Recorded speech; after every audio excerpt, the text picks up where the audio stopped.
지난 일주일 동안 이종용 목사님 심우하시는 코너스톤 교회에 초청을 받고 좋은 시간을 가졌습니다. 코너스톤 교회는 매년 15쌍의 목회자 또는 선교사님 부부를 국내외에서 초청해 오고 있었습니다. 교회 창립 24주년이 되는 해인데 올해가 15번째로 그 행사를 치르고 있었습니다. 처음 4일 동안은 교회에서 많은 성도님들의 간증과 또 코너스톤 교회의 목회 사역을 배울 수 있는 시간들이었고, 또 후반 3일 동안은 요세미티에 마련된 산장에서 섬김을 받았습니다. 그 교회에 참 많은 성도님들이 얼마나 세심하게 배려를 해주시고 섬겨주시는지 몸둘 바를 모를 정도였습니다. 목회자 부부에 대한 주님의 위로와 축복을 코너스톤 교회를 통해서 받는 시간들이었습니다. 그러면서 그 시간 동안 내가 하나님의 부르심을 받은 사명자임을 다시 한번 느끼는 시간이었습니다. 저분들이 무엇 때문에 이렇게 정성스러운 섬김을 베푸실까 생각할 때에 하나님의 부르심을 받은 사명자이기에 또한 주시는 하나님의 은혜와 축복의 시간이라는 마음을 저버릴 수가 없었습니다.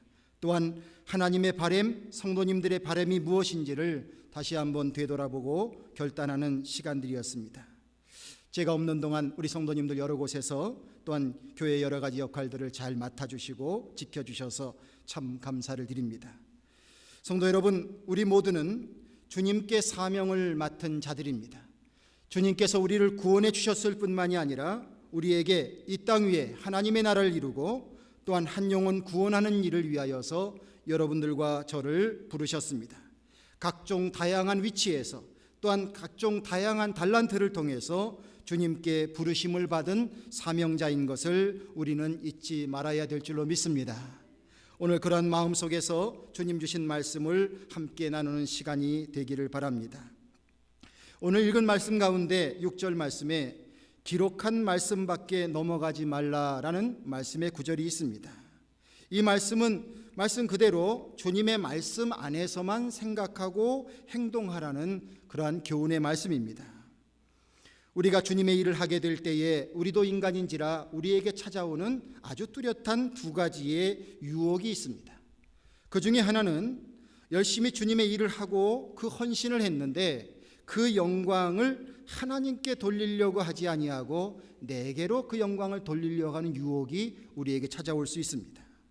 또 한 가지는 우리가 주님의 일을 열심히 하게 되면서 또 한편으로는 다른 사람들을 자꾸 판단하는 유혹이 우리에게 찾아옵니다. 이것은 어느 누구에게나 찾아오는 아주 뚜렷한 두 가지의 유혹의 유형입니다. 예를 들어 보겠습니다. 목사도 인간입니다. 잘한다는 이야기를 들으면 기분이 좋을까요? 안 좋을까요? 제 마음을 잘 아시네요. 네. 잘한다는 소리를 듣고 싶습니다. 들으면 좋습니다. 그 유혹이 저에게는 늘 있는 것입니다. 없다고 말할 수는 없는 거겠죠. 우리 목사님 참 대단하셔. 이번에 우리 목사님이 정말 수고하셔서 정말 목사님 잘하셨습니다. 이런 소리를 듣기를 은근히 좋아한단 말입니다. 그래서 이 유혹이 저를 사로잡게 되면 이제 그때부터는 정신 못 차리게 되는 거죠. 목회를 해야 하는데 하나님께서 맡겨주신 하나님의 양을 치리하고 또한 보살피고 하나님의 나라를 이루어 나가는 일 아닙니까? 그런데 여기에 은근슬쩍 이런 생각들이 들어질 수가 있습니다. 목회하는데 정치적인 기술을 도입하려고 합니다. 어떤 인사 문제를 처리하는 것, 조직을 관리하는 것, 이것을 세상에 정치하는 방식으로 하려고 하는 유혹이 찾아올 수 있게 됩니다. 성경의 말씀, 사람들은 그렇죠. 못 들어본 이야기를 하는 사람에게 솔깃하게 되어 있습니다. 그러니까 성경의 말씀을 마치 자기만 아는 양 그렇게 자극적으로 해석을 하고 그것을 설명해 주려고 하는 이 유혹도 찾아올 수가 있습니다. 사람들이 혹할 방법으로 그렇게 해나가는 것이지요. 또한 마케팅 원리를 적용을 시켜서 목회에 그것을 적용시키는 겁니다. 그러면 자꾸 어떤 흥행을 조장하는 이러한 태도로 목회를 할 수도 있는 것입니다. 칭찬을 들으려고 하니까 자꾸 뭔가를 보여줘야 되지 않겠습니까? 그런데 자꾸 보여주려고 하는데 뭐 보여줄 게 있어야죠. 보여주면 잘한다고 칭찬을 해주니 뭔가를 보여주고 싶습니다.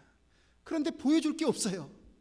더 이상 보여줄 게 없으니까 남의 것을 베껴서 내 것인 양 그렇게 은근슬쩍 이렇게 내어놓는 누를 범할 수도 있다는 것입니다.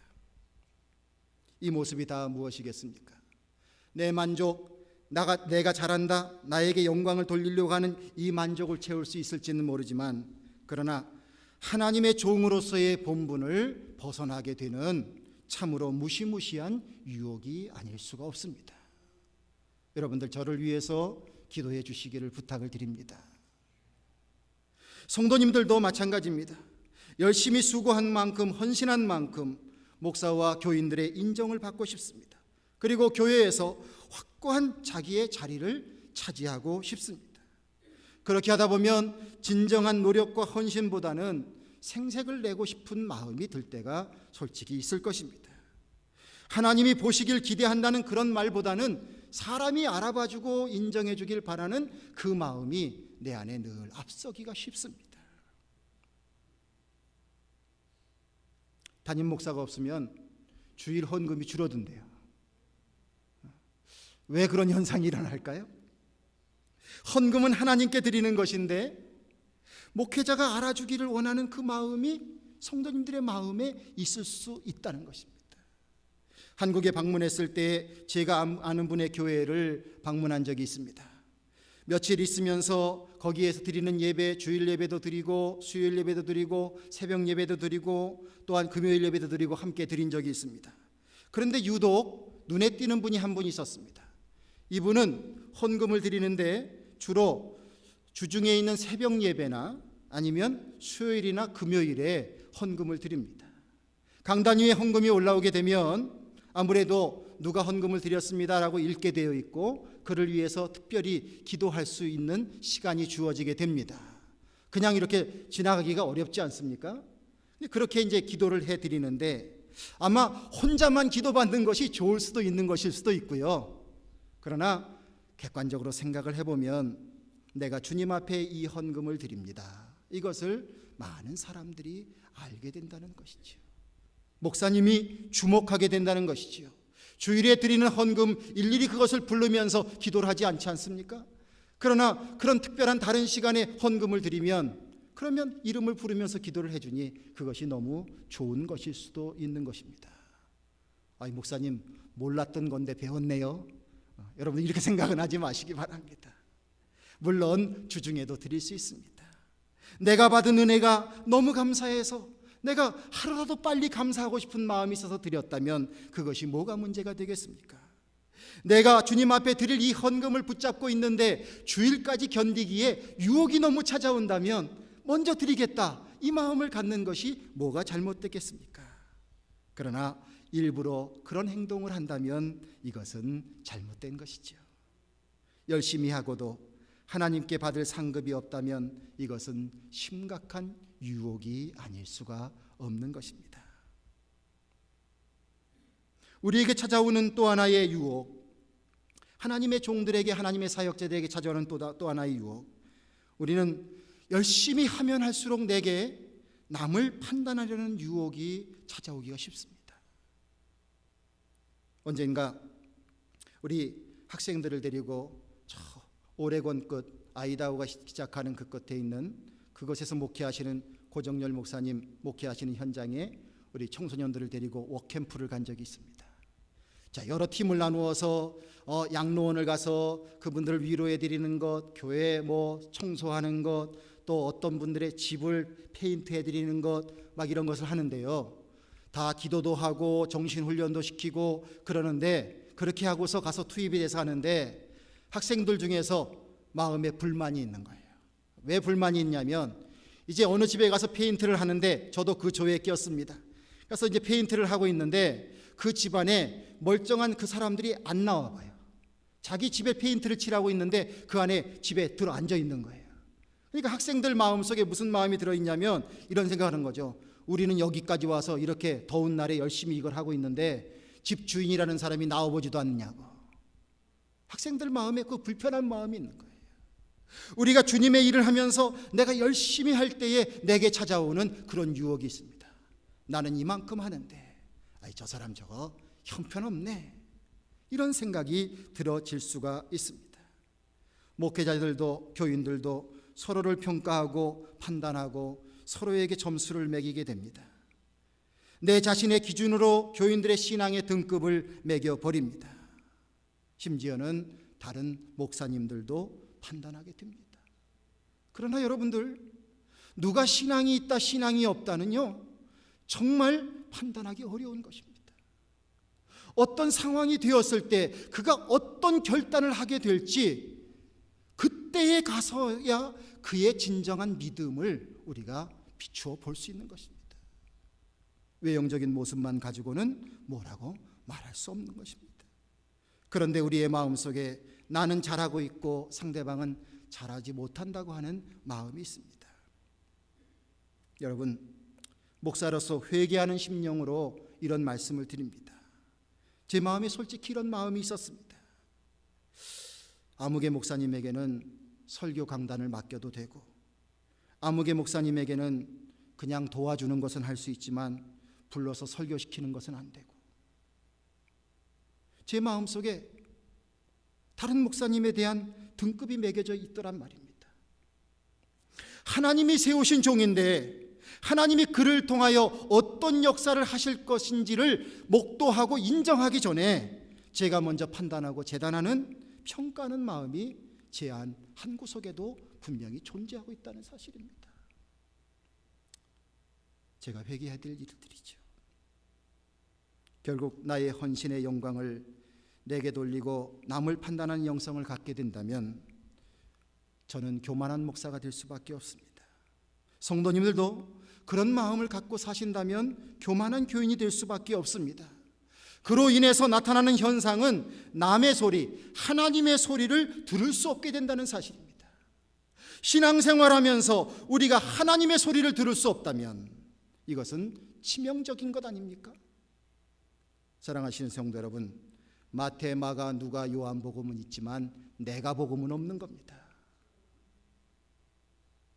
우리 안에 내가복음을 추구하는 이 영적인 교만함, 우리가 주님의 일을 하면서 늘 피해야 할, 그리고 경계해야 될 그러한 우리들의 마음의 자세인 줄로 믿습니다.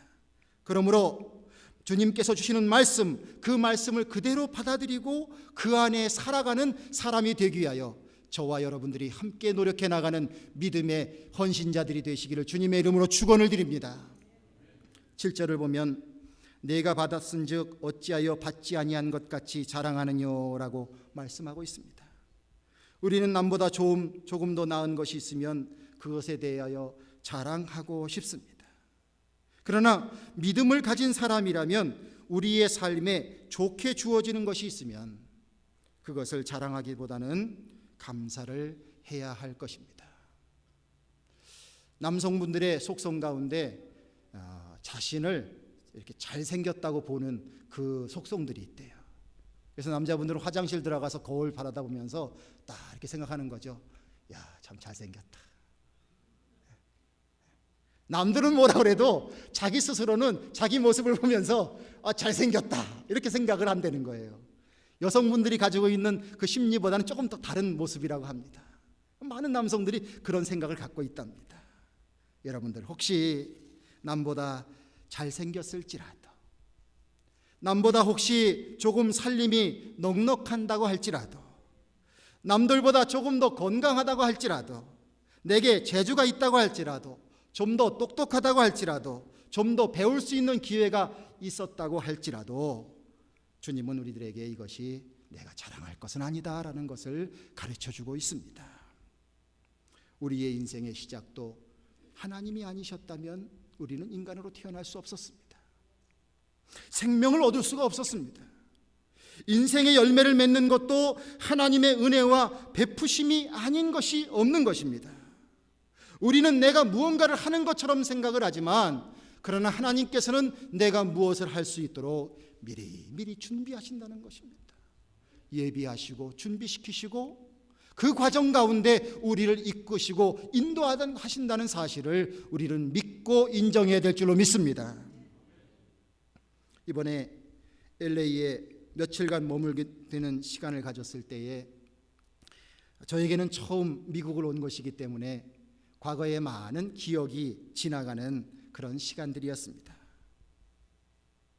제가 머물렀던 곳이 팔로스버디스, 우리 집사님 집이 있는 데인데, 거기서 보면 밖에 바닷가가 바라다 보여요. 제가 LA에 와서 처음에 막 이렇게 셋업을 하고 뭐 정신없이 있다가 처음 그 태평양 바다를 나갔는데요, 바다를 바라다 보는데 그냥 저도 모르게 눈물이 쭉 흐르더라고요. 이제 피곤한 것들, 또 가족과 떨어졌다는 것, 앞으로 어떻게 살아가야 될 것, 아마 여러 가지 만감이 교차됐던 것 같아요. 뭐 저하고 비슷한 경험을 하신 분이 계신지 모르겠습니다. 그 태평양 바다를 바라보는데 눈물을 쭉 흘리면서 여러 가지 만감이 교차되면서 그런 시간을 보낸 적이 있습니다. 그런데 이번에 아주 좋은 집에서, 그 좋은 환경 속에서 그 태평양 바다를 이렇게 내려다보는데 제 마음속에 얼마나 감사한 마음이 드는지 감개무량했어요. 제 마음속에 감사가 넘쳤어요. 왜 나의 마음을 눈물 흘리는 마음으로 내버려 두지 아니하시고 또한 이렇게 감사의 마음으로 주님이 바꿔주셨는가 생각해 보았습니다. 여러분들, 세월이 약이라고 하지만 저절로 시간이 지났기 때문에 그렇게 되었을까요? 그런 것만은 아닐 것 같아요. 제가 계속 눈물만 짓고 살지 않도록 하나님께서는 미리 준비하시고 이끌어 가시는 삶의 은혜를 저의 삶 가운데 분명히 베풀어 주셨다고 저는 믿습니다. 저의 유학생활, 이민생활에 또한 목회 생활에 많은 고마운 분들이 참 많습니다. 한 번도 제대로 대화도 나눠보지 않았던 클레아몬트의 이중재 목사님, 저희가 들어갈 집에 디파짓을 미리 해주시고 그리고 키를 가지고 계시면서 저희를 기다리셨다가 저희를 맞이해 주셨습니다. 미국 생활이 얼마나 어려운 삶입니까? 처음 셋업하는 것이 그렇게 생각보다 쉽지 않지요. 그런데 그렇게 기다려 주시는 분이 있었습니다. 그분은 그분 나름대로 자기의 삶을 사는 것이었지만 제 입장에서 볼 때는 하나님께서 이중재 목사님을 저보다 10년 전에 미국으로 보내셔서 그것도 다른 곳이 아닌 클레아몬트에 살게 하시고 그분의 마음을 예수님의 마음으로 변화시켜 주셔서 알지도 못하는 저를 위하여 또한 돈도 예비하게 하셔서 그래서 저를 위하여 그렇게 디파짓을 하고 집에 들어갈 수 있도록 준비를 해주셨다는 거예요. 이건 저의 고백입니다. 하나님께서 저를 사지로 내몰지 않고 그렇게 살도록 해주신 것입니다. 오래오래 왔습니다. 제가 이곳을 어떻게 알겠습니까? 와서 여러 가지로 막막한데 이 오레곤의 마당발 우리 박운수 목사님, 제일 먼저 제일 맛있는 우거지 갈비탕 집으로 데리고 가셔서 그걸 사주시면서 환영하셨습니다. 어찌나 그분하고 어딜 가면 아는 사람이 많은지 이 사람 저 사람 소개해 주시면서 제가 이곳에서 목회할 수 있도록 그렇게 저에게 많은 길을 안내해 주셨습니다.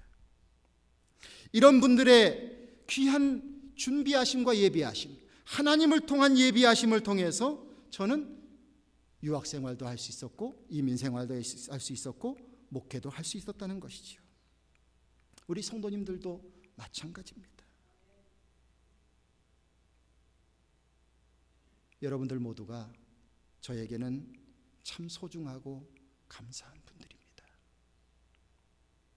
성도 여러분, 진심으로 감사합니다. 정말 감사합니다.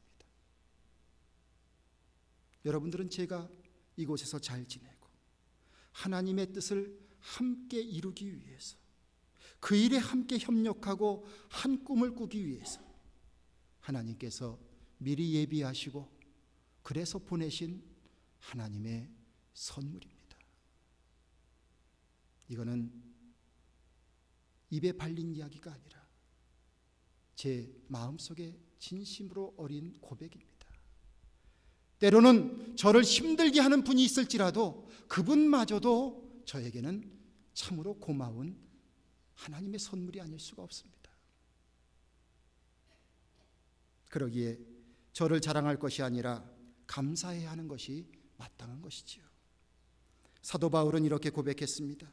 고린도전서 15장 10절에 그러나 나의 나 된 것은 하나님의 은혜로 된 것이니 내게 주신 그의 은혜가 헛되지 아니하여 내가 모든 사도보다 더 많이 수고하였으나 내가 아니요 오직 나와 함께 하신 하나님의 은혜로라.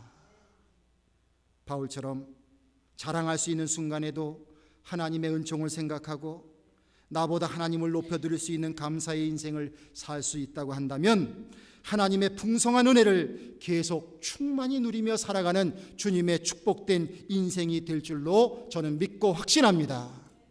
여러분들, 우리 모두 그러한 믿음의 길을 걸어가길 원합니다.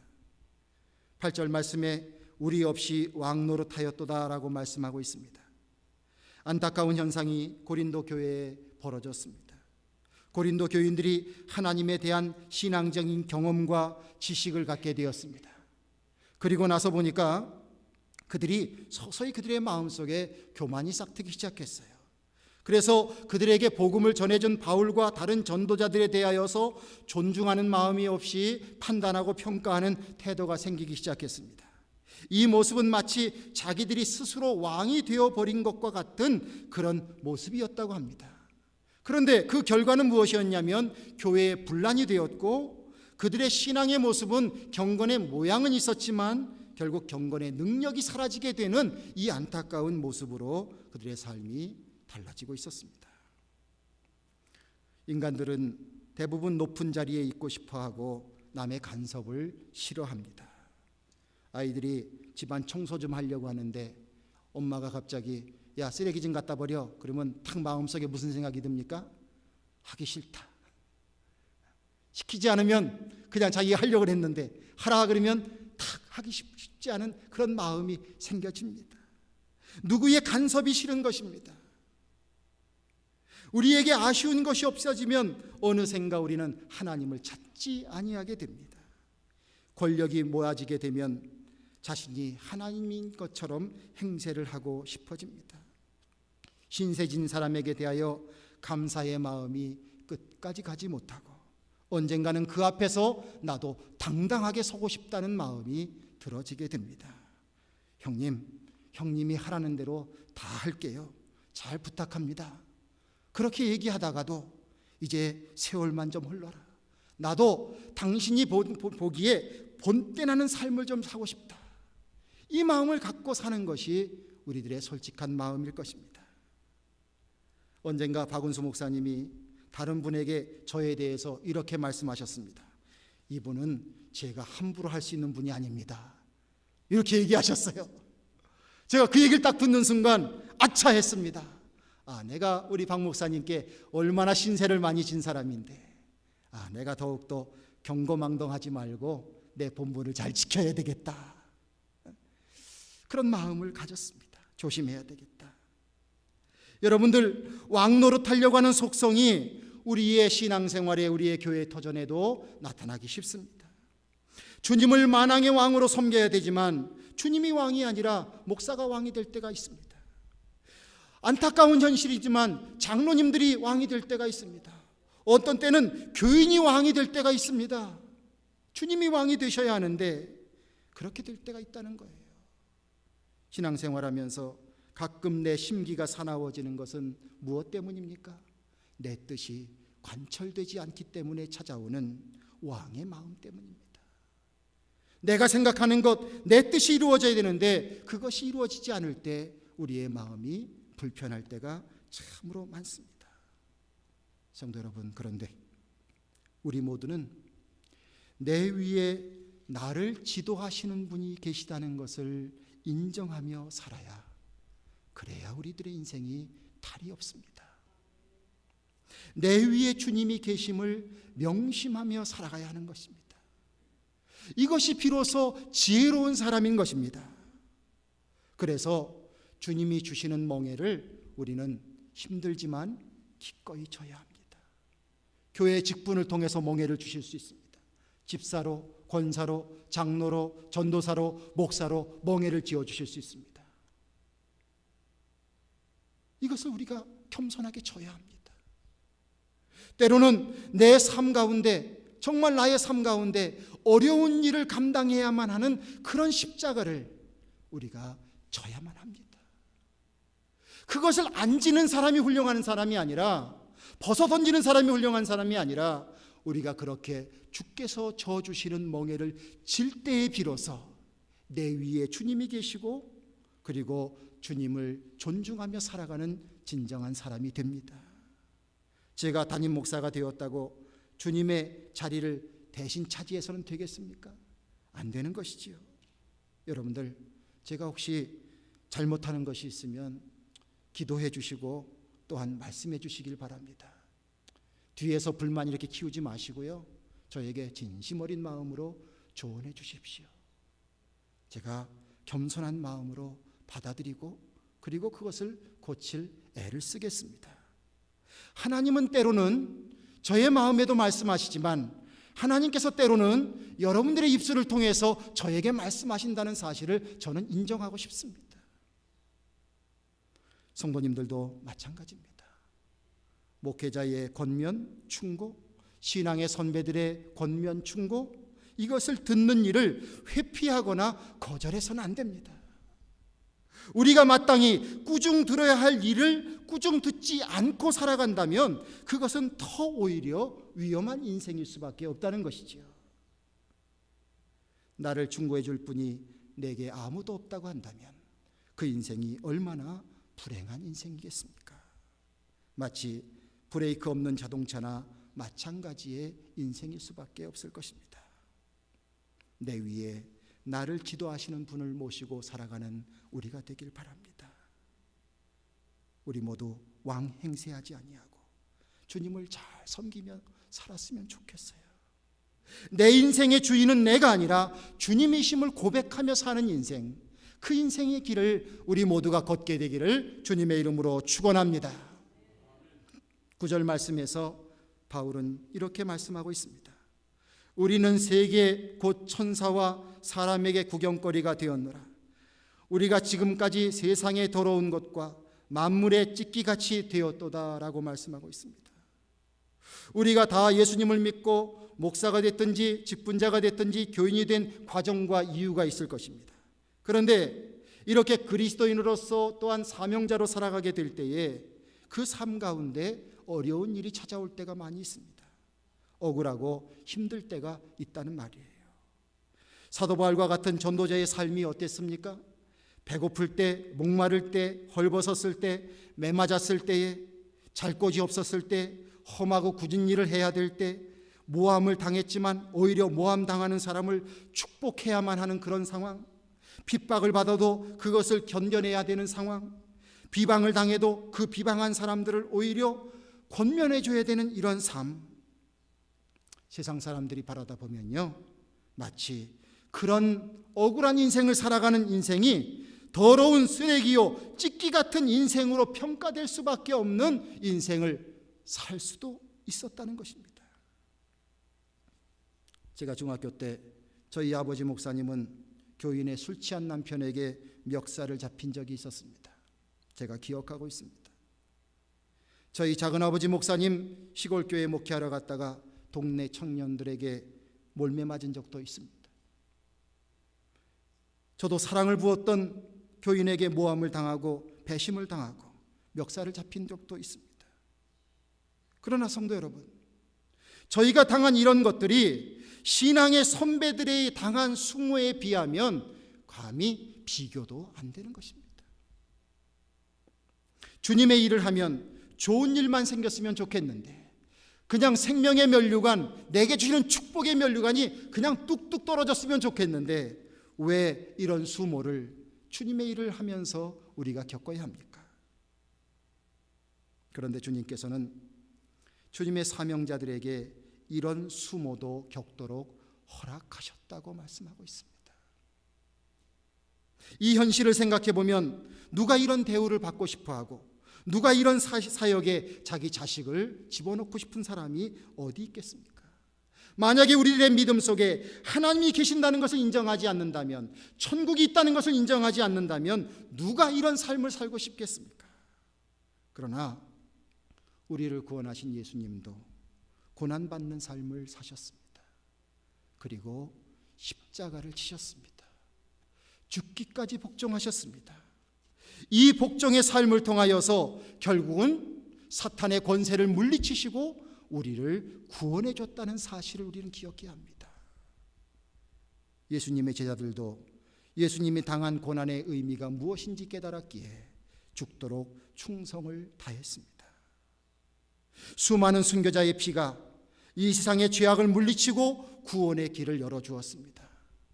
하나님 은혜 안에서 비록 희생하고 고통당하고 또한 눈물을 흘렸지만 이것이 그저 버려진 씨앗이 아니라 우리 모두를 구원해주는 참된 은혜의 도구가 되었다는 사실을 우리가 믿게 됩니다.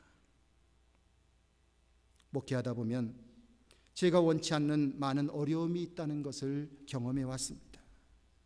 그러나 문제가 있으면 있을수록 그것이 하나님이 나를 하나님의 사역에 동참하라고 주님의 십자가를 함께 지자고 저를 부르시는 현장임을 깨달아 갔습니다.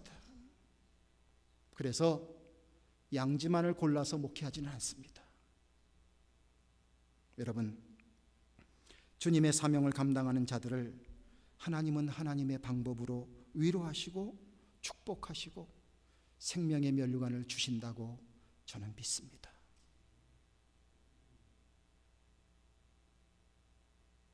주님의 위로하심이 우리의 당하는 고통 뒤에 반드시 있습니다. 주님께서 주님의 방법으로 우리를 축복하신 은혜가 반드시 있습니다. 여러분들 이것을 믿으시길 바랍니다. 여러분도 저도 주님의 사랑받는 자녀임을 깨닫으십시오. 여러분도 저도 주님께서 불러 세우신 주님의 사명자임을 잊지 마십시오. 비록 고통당한다고 할지라도 세상이 주지 못하는 은혜와 평강과 하나님의 위로, 말할 수 없는 하나님의 위로가 우리에게 반드시 주어집니다. 그러므로 두려워하지 마시길 바랍니다. 사람들은 감옥 밖에 있어도 기뻐하라 감사하라는 말을 잘 하기가 어렵습니다. 맨날 이런 불평하고 저런 불평하고 그러고 살아갑니다. 그런데 감옥 안에 갇혀 있으면서도 억울하게 갇혀 있으면서도 오히려 감옥 밖에 있는 사람들에게 평안할지어다 평안을 간구하는 이런 권면을 하는 그런 믿음의 전도자들, 사도 바울의 모습처럼 주님께서 우리에게 비록 우리의 삶이 때로는 힘들고 어려웠다고 할지라도 하나님이 주시는 주님의 진정한 위로와 축복이 우리를 감싸고 예비된 줄로 믿습니다. 우리가 열심히 헌신하면 그 헌신 뒤에 마시는 그 한 모금의 냉수가 아무것도 하지 아니하고 불평하고 불만하며 푹신푹신한 소파에 앉아서 세계 최고의 포도주를 마시는 그 포도주의 맛보다 헌신 뒤에 마시는 그 냉수 한 모금이 우리에게 더 많은 은혜와 감사를 주는 하나님의 평강으로 임하게 될 줄로 믿습니다. 여러분들과 저를 주님은 사명자로 불러주셨습니다. 어지럽고 힘든 시대에, 영적으로 혼탁한 시대에 주님께서 우리를 불러주셨습니다. 주님의 사명 감당하라고, 하나님의 나라를 위해서 함께 살아가자고 주님께서 불러주셨습니다. 우리가 주님의 사명자로 쓰임을 받는 것은 저 멀리 가서 선교를 하는 것도 주님의 사명자로 쓰임을 받는 것이고, 우리에게 주어져 있는 삶의 터전을 통하여서 당장 찾아올 주일 이후에 여러분들의 삶의 일터와 터전을 통해서도 주님의 사명을 감당해야 될 일들이 너무나도 많이 산재해 있습니다. 이 모든 곳에서 우리는 주님의 사명자가 됨을 우리는 잊지 말아야 합니다. 자, 그렇다면 우리가 그 속에서 어떠한 마음으로 살아가야 하겠습니까? 오늘 주신 말씀을 마음속에 새기시기를 바랍니다. 따라하시면 좋겠어요. 한번 따라하십시오. 주님 말씀 안에서 살겠습니다. 주님만 자랑하겠습니다. 왕노릇하지 않겠습니다. 고난도 견디겠습니다. 주님 저를 붙잡아 주세요. 기도하겠습니다. 오늘도 아버지 하나님, 저희들을 불러주셔서 거칠은 세상을 살아가는 저희들에게 소망의 말씀 주시니 감사합니다. 때때로 우리가 고난당하고 또한 어려움 속에 있고 또한 헤쳐나가기 어려운 십자가가 있을지라도 그러나 그러한 모든 것은 우리가 주님을 믿기에 주님을 부르심을 받았기에 모든 것이 의미 있는 일임을 깨닫게 하여 주시는 줄로 믿습니다. 아버지 하나님, 더욱더 내가 살아가는 것이 나의 욕심을 따라 사는 인생이 아니라 주께서 부르셔서 생명 주시고 사명 주시고 이끄시는 삶임을 기억하게 하여 주셔서 오늘 주신 귀한 말씀 마음속에 새기고 살아가는 저희들 되기를 원합니다. 주여, 주님 말씀대로 살게 하여 주시옵소서. 주님의 말씀이 우리의 마음을 지배하게 하여 주시옵소서. 주님의 말씀을 넘어가는 삶을 살아가지 않도록 도와주시기를 간절히 원합니다. 주여, 내 안에 교만이 싹터서 왕노릇하려고 하는 이 마음, 주여, 나에게 진정으로 섬겨야 될 나의 참 주인이 주님이심을 고백하며 살아가는 저희들 되기를 원합니다. 주여, 진정으로 주님 안에서 주님을 나의 진정한 구주로 모시고 살아가는 복된 인생 되도록 주님 도와주시기를 간절히 원합니다. 주님, 나를 위로하시고 축복해 주시는 줄로 믿습니다. 주여, 말씀 붙들고 살아갈 때에 하나님께서 우리들에게 주시는 하나님의 평강과 은혜를 주실 줄로 믿사오니 주여, 주신 사명 잘 감당하며 하나님 나라를 위하여 쓰임받으며 또한 우리 안에 주어주시는 하나님의 평강과 위로를 체험하며 주님 살아계시다고 기쁨으로 증거할 수 있는 우리 모두가 될 수 있도록 주님 축복하시고 은혜 베풀어 주시옵소서. 우리 주 예수 그리스도의 이름을 받들어 간절히 소원하며 기도드리옵나이다. 아멘.